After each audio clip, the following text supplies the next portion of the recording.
Have you ever run into the problem in your life where you say you miss someone and they ask, "You miss me already? How?" My response to this has been met with attitude on many occasions, and I have yet to get a good answer. How much time has to go by before it's okay to miss someone? That's a really good question. The thing is, the amount of time is completely arbitrary and depends on the relationship. If I see you every single day, then go one day without seeing you, I could understand why someone would question that, but it still stands. Not seeing you for a week might be a long time, but if you had a long distance relationship, I might not see you for a month. Now that week seems relatively small. If there is no set amount of time that must pass before I'm able to miss someone or something, you cannot tell someone else, "Oh, you shouldn't miss me," or "Wow, you missed them already?" People have looked at me like an asshole for asking the question instead of telling me where I'm wrong. "Oh, you know what I mean." No, I don't. I will never know what you mean because you can't even explain your position. What I get is basically, since you don't miss me yet, I can't miss you yet. But if I never missed you and you miss me, there is a part of you that won't find that acceptable. You may not argue about it, but deep down, if you miss someone and every time they don't miss you back, I'm sure you'd be pretty upset about it too. People these days get upset over inclusivity. I get it in some instances, but not in all of them. First things first, not everything is for everyone. Let that sink in for a moment.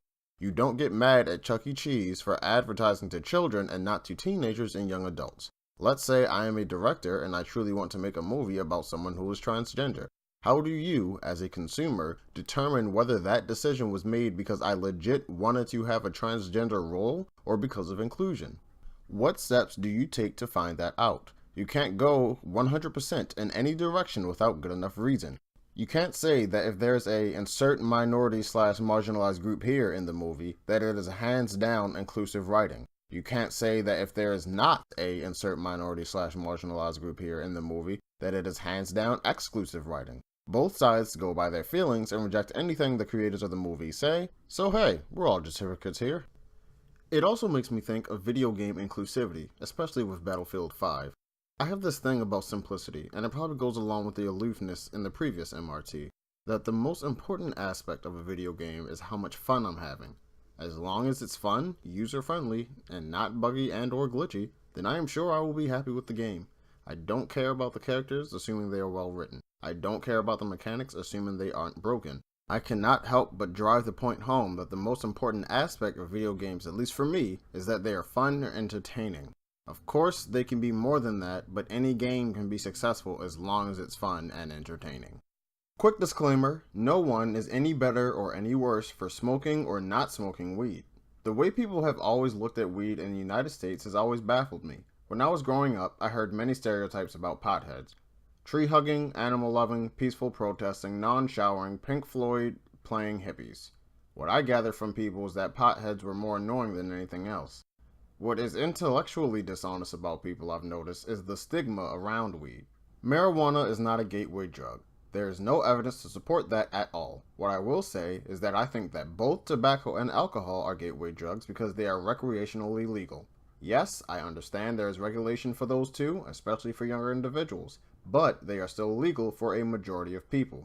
I don't know about you, but I witnessed many teenagers smoking cigarettes. I overheard many conversations about parties where they would be drinking. As far as I'm concerned, those two seem to be wreaking more havoc than weed. Statistically speaking, people die on a daily basis due to tobacco and alcohol-related incidents. Weed, to this very day, has yet to have led to any deaths, overdose or otherwise.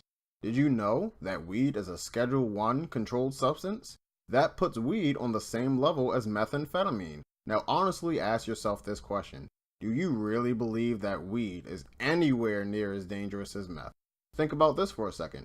Heroin and cocaine are Schedule 2 controlled substances, which are a step below. Does that even make sense to you?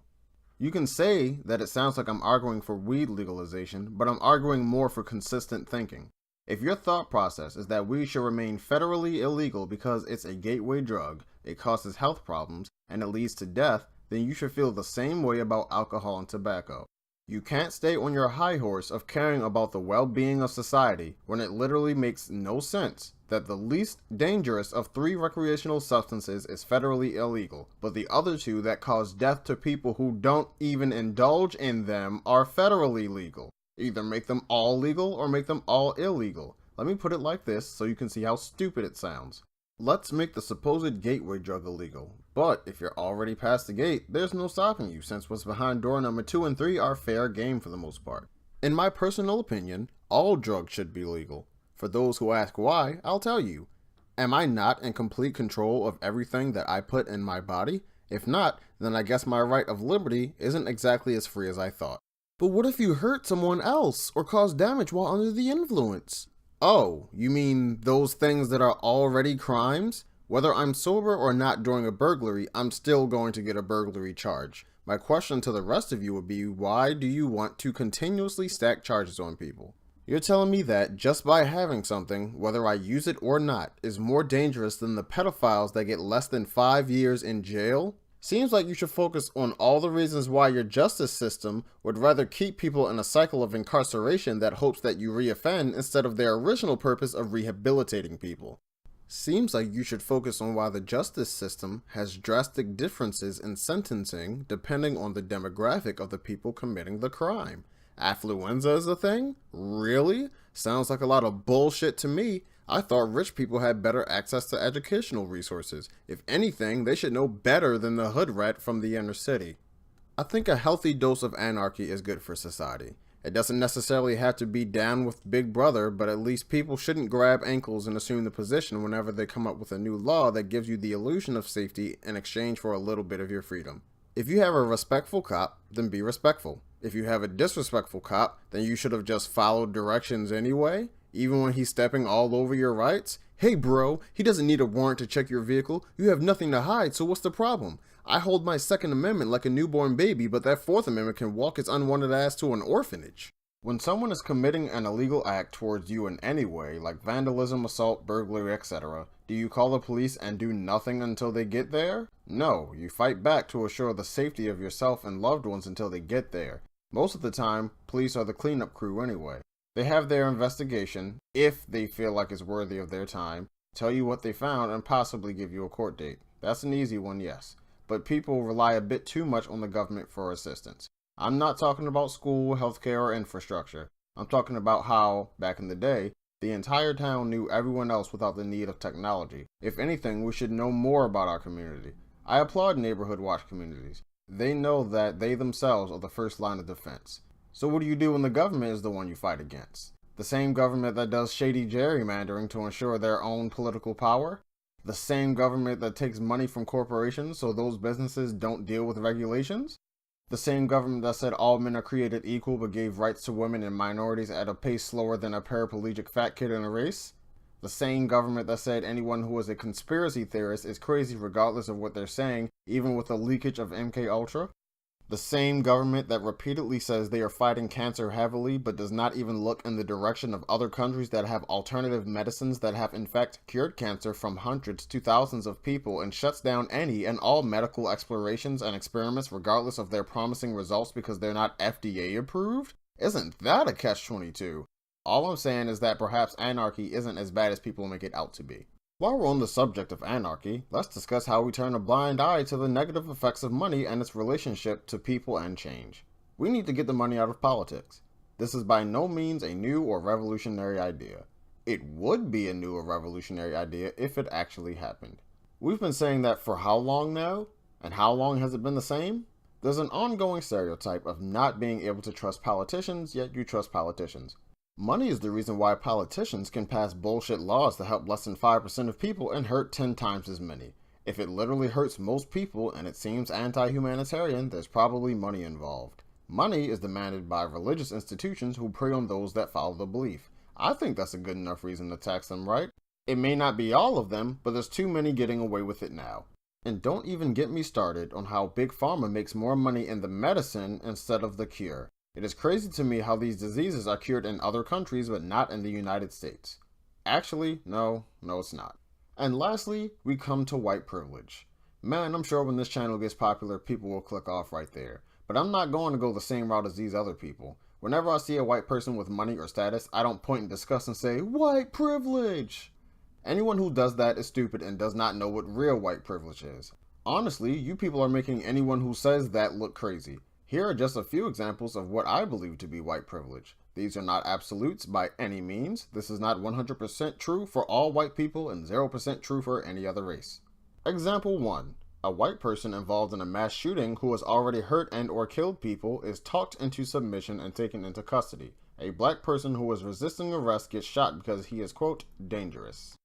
Example 2. A white person in the NFL gets exposed for less than agreeable actions and keeps their career. A black person must get blacklisted for he is a criminal. How many people have been exposed for domestic abuse in the NFL? Which ones stayed and which ones resigned? Example 3. The fact that, and this has been admitted, police will target areas with more black people to look for crime instead of predominantly white areas. That doesn't mean all white people are guilty or all black people are innocent. That just means that you will find trouble wherever you look for it. If I'm always suspecting a black person, eventually I will find a criminal. If you suspect a black person over a white person, then you will check the black communities first, and this is reflected within the statistics. Example 4. When people assume that desegregating schools means their children will be exposed to more crimes and negative influence. In addition to this, white schools on average have better funding and resources. That doesn't mean there are no poor white schools or no rich black schools. Example 5. White people just have a lower chance of being racially profiled. It is what it is. Doesn't mean it doesn't happen to them, it just happens to a lesser degree. Example 6. Black people receive harsher sentences for the same crime as white people. Not every single time, but in many cases. Don't believe me? Look it up. Example 7. White people don't have to dig their way out of a stereotype of being uneducated, dangerous, and or unhelpful members of society. Example 8. Black women throughout history and in the modern day have been shunned and disrespected for their natural look. That hasn't happened to white women unless it was a part of another socially unappealing group, i.e. being overweight or stupid gender stereotypes. Why do you think so many black parents make their daughters get a perm? Those are all I could think of for right now. Less significant or comical examples include people clutching their bags in the presence of black people or black people not being able to call a cab. More annoying examples are being fouled around in the store because you look suspicious or having the cops called on you for doing everyday activities. So there you have it. These are examples of white privilege. Just because a white person has money or a great position does not mean this person did not work hard for it. It doesn't mean they have not faced hardships. And for all those black people who are using white privilege as an excuse for failure, stop it. Your failure is your own fault. Is it harder for black people? You bet your ass it is. But no one, and I mean no one, can stand in your way of your success like you can. When you start blaming everyone else, you become your own worst enemy.